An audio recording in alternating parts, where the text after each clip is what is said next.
پاکستان ہے نا، اس کی جو اکانومی ہے وہ ایلیٹ طبقات کے لیے، غریبوں کے لیے نہیں. یہ دنیا کا وہ ملک ہے کہ جس میں روزانہ غریب لوگ محنت کر کے، پسینہ بہا کے اپنی محنت کی کمائی مالداروں کے جیبوں میں ڈالتے.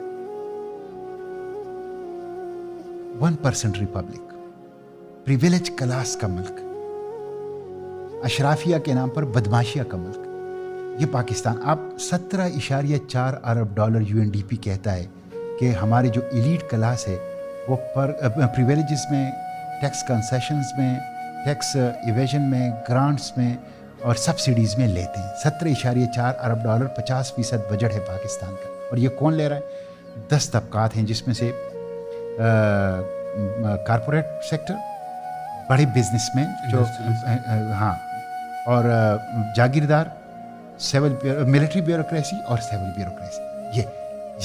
یہ وہ لوگ ہیں جو پہلے 5 جو یہ لیتے ہیں. آپ اندازہ کر لیں کہ ایک غریب آدمی بجلی کے بل میں 11 قسم کے ٹیکس دیتا ہے، لیکن جو سپریم کورٹ کا جج ہے اس نے آرڈر پاس کیا ہے کہ جو میری تنخواہ ہے وہی ریٹائرمنٹ پر میری پینشن ہوگی، وہی ریٹائرمنٹ پر میری پینشن ہوگی. اور آپ کو بتائیں، انہوں نے یہ آرڈر بھی پاس کیا ہے کہ اس پینشن میں سے وہ ٹیکس ایگزیمپٹڈ ہوگا. یہ کون سے جج صاحب ہیں سر؟ یہ سپریم کورٹ کے تمام ججز. ماشاءاللہ. اس پہ یونانیمس بینچ بیٹھا. میں آپ کو ایک اور دلچسپ اعداد و شمار بتاؤں، آپ ذرا اس پہ اسٹڈی کر لیں. پاکستان میں جو ابھی پینشن کی اضافہ ہوا حکومت نے کیا، تو آپ کو پتہ ہے جو سپریم کورٹ کے جج تھے ان کی پینشن کتنی بڑھی؟ 1,50,000 روپے پر منتھ بڑھ گئی. بیوروکریٹس کی بڑھ گئی 40,000 روپے پر منتھ. آپ کو پتہ ہے جو کم سے کم پینشن لیتے ہیں، جو 20,000 روپے والے، ان کی پینشن کتنی بڑی؟ 3,500.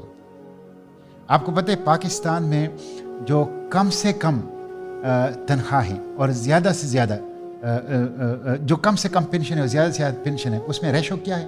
1:92. 1:92 یعنی جو کم سے کم پینشن لے رہا ہے اور جو زیادہ سے زیادہ پینشن لے رہا ہے وہ 1:92 ہے. اور آپ کو پتہ ہے برطانیہ میں یہ ریشو کتنا ہے؟ 1:11.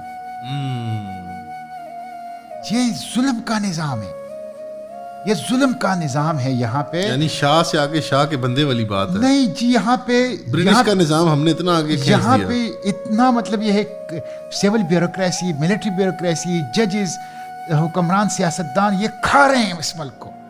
آپ اندازہ نہیں کر سکتے کہ اس وقت یہ ایک تو کرپشن ہے نا، وہ تو میں آتا ہوں، وہ تو دوسری بات ہے، وہ تو اس کے علاوہ ہے. یہ وہ ہیں جو انہوں نے جائز اپنے لیے رکھے ہوئے ہیں، جو جائز مرات رکھے ہوئے ہیں. آپ اندازہ کر لیں کہ ابھی اس دن میں نے سینٹ میں یہ ایشو اٹھایا تھا، 200 ریٹائرڈ افسران ایسے ہیں سیول ملٹری بیوروکریسی کے کہ جو بیرون ملک ہیں، ریٹائرمنٹ کے بعد بیرون ملک گئے ہیں، اور جنہوں نے کہا ہے کہ ہمیں ڈالروں میں پینشن دی جائے، ان کو ڈالروں میں پینشن دی جاتی ہے. یہ آرٹیکل 25 کی بھی خلاف ورزی ہے اور پینشن رولز کی بھی خلاف ورزی ہے. 200 ملین روپے سالانہ ان کے اوپر خرچ آ رہا ہے. آپ اندازہ کر لیں، یہ صورتحال ہے، یہ صورتحال. تو یہ دوسرا پھر کرپشن کا تو میں صرف ایک واقعہ آپ کو سناتا ہوں. چینی مافیا 90 روپے سے 200 روپے پہ. آٹا مافیا آج کل آپ دیکھ رہے ہیں یوریا جو کھاد ہے 1,500-2,000 روپے اس کی اور غائب ہے. اس وقت کسان بیچاروں کو مارکیٹ میں نہیں مل رہا. کتنی تکلیف میں ہے ہمارے کسان. یہ تو اپنی جگہ ہے، یہ اس پہ تو میں بات نہیں کرتا. یہ تو ایک ایسی چیز جس پہ آپ کنٹرول نہیں کر پائیں گے. آپ صرف IPPs کو لے لیں.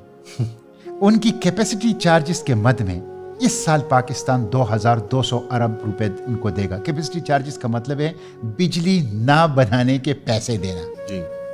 بجلی نہ بنانے کے 2,200 ارب روپے. اور میں نے یہ بار بار کہا ہے کہ جب تک IPPs ہے پاکستان میں سوال ہی پیدا نہیں ہو سکتا کہ بجلی سستی ہو جائے. اور بجلی سستی نہیں ہوگی تو آپ کی انڈسٹری، آپ کا ایکسپورٹ، آپ کا ایگریکلچر، آپ کا کوئی چیز پاکستان میں سستی نہیں ہو سکتی. اس لیے کہ صاحب کنیکٹڈ ہیں بجلی کی قیمتوں کے ساتھ، انرجی کے ساتھ. اچھا، یہ IPPs جو تقریباً more than 100 IPPs، یہ کس کے ہیں؟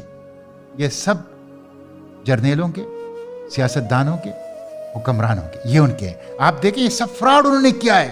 بالکل فراڈ. آپ کو پتہ ہے کہ یہ جو انہوں نے کارخانے لگائے ہیں یہ کارخانے بھی قوم کے پیسوں سے لگائے ہیں.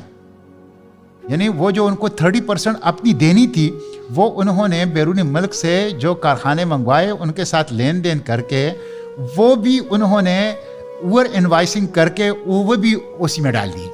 جی تو یہ بہت بڑا فراڈ ہے.